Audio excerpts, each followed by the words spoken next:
the next function we're going to be writing is the bond function. So I think you must have seen this function a lot if you have watched it most tutorial videos. So this is not a special for what you have seen. So this also takes in the treasury cap and also the coin they want to bond. So let me just passing a bond coin. Locally bond price. I'm just passing the coin of type. It can be type T. Let me just call it type T. It can be any coin. So type T. I have to come here and report coin also. So I have to report coin. The coin Scott. So now, but one thing you should know about this little function is that you can only bond a coin first of all if it's you create it as a bulk coin only. So look at here, I made a supply bond coin only. That type of coin can bond or a fixed coin. I think a fixed coin can't even bond a fixed coin. So you can only bond a coin if you added this code, this bond only. So that's the only coin you can bond. For as far as coins we go, you can't bond them because they don't have the bond carryability. So you should know the difference, because if you try to like bond a coin which should not give the bond carryability, you end up getting errors. So you have to like take note of that. So to bond a coin is very simple. So I can just say coin then bond. As simple as that. Then I just have to pass in treasury cap and the coin I want to bond. So it's as easy as that.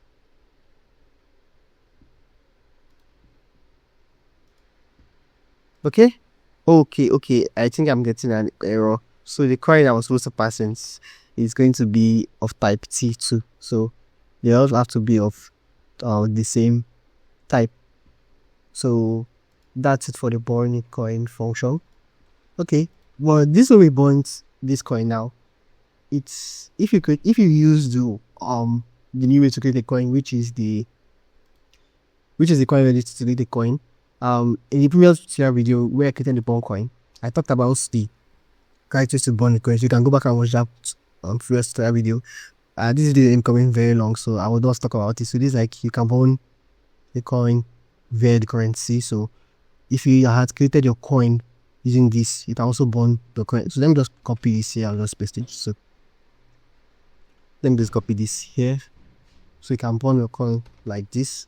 So I think this way was if you used the old way to create a coin, because this coin already skill was a new way to create a coin. So this one was the old way. I did not talk about the old way to create the coin because I depreciated, so there was no need to talk about it. So I can still come here. Let me just import this stuff that I'm missing.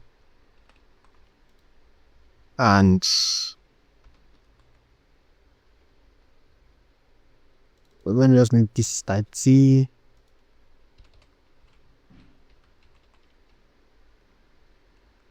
Type T and this type T. So if you're confused, you can go back and watch the previous video. I showed how you can test this currency objects. So yeah, this will be getting when you deploy your coin and you make it a bond. So this object is being it's an object that you can access. So that is for the bond coin functions. The next function I'm going to be talking about is the join coin function. So I think I've talked about this in the previous video, but I'm still like, I think the last 6 or 7 videos I talked about coin and balance. So I talked about it there, but I'm still going to like validate it here again. So the next function is going to be the join coin, where you want to join one coin into another. So this now I'll call it join coins. So this is also scripture one. So let's say I have this, let me call it main coin, and Andrew's coin. Sorry, this is supposed to be spartans. So it's going to be a mutable reference, and it's going to be a coin of type, let's say type T. This can be any type, you can specify it, but I'm just going to make it generic. Then since a mistake here, okay. Then I'm going to be pulling a second coin. I want to join other coin. So what's going to be happening is that, let me just copy this. This is not going to be a mutable reference. It's just because you're going to be mutating this particular coin. So what's going to be happening is that you're going to be putting this coin into this coin. So you also got pouring water from one bucket into another bucket. So now, what I'm going to need now, from the coin module, I can now access the join function. So I can now take this is the main coin, I'll pass it in here, and the other coin, I'll pass it in here. So that's it, really straightforward.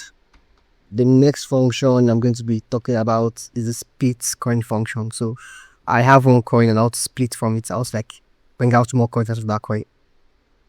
So let me call this the split color function.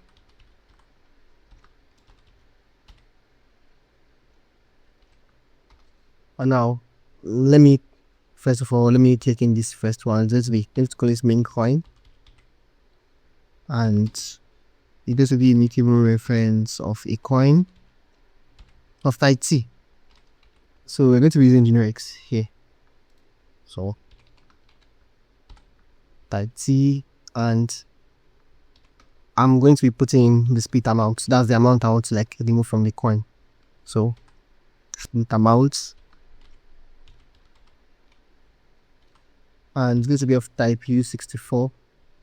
And then next, I'm going to be after splitting the coin, we can choose to return it or transfer the coin because it's an object. We either transfer it or return it. We can't just leave it like that. So but right now I'm just going to be taking the recipient because after splitting the coin, I want to send it to somebody.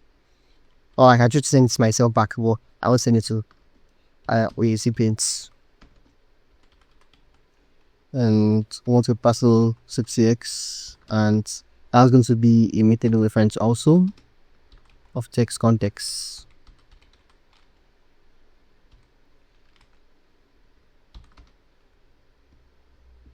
So now for the coin module, there's the function called the splits. So I'm going to be splitting the coin from this main coin. So I'll put in the coin I'm splitting from, then the amount and the international context. So right now, this coin splits, it takes, you can just close this, not confusing. So it's, you have this main coin, it splits it and collects the amount of water from the coin. So just like I used a bucket before, so there's a bucket of water, you want to collect some amount from that bucket of water. So you have to like turn that bucket, that's water, into another bucket to get like 2 buckets of water. So that's what's happening here, and it returns a new coin. So let me call it a new coin. So now this new coin, we have to do something with it. So is either we return it from our function or we transfer it to. But right now I'm going to be transferring it.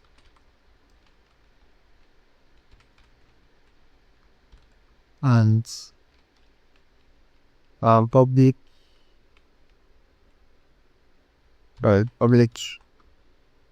transfer to what are transferring the new file and goes to the recipients. So that's it for the split coin function.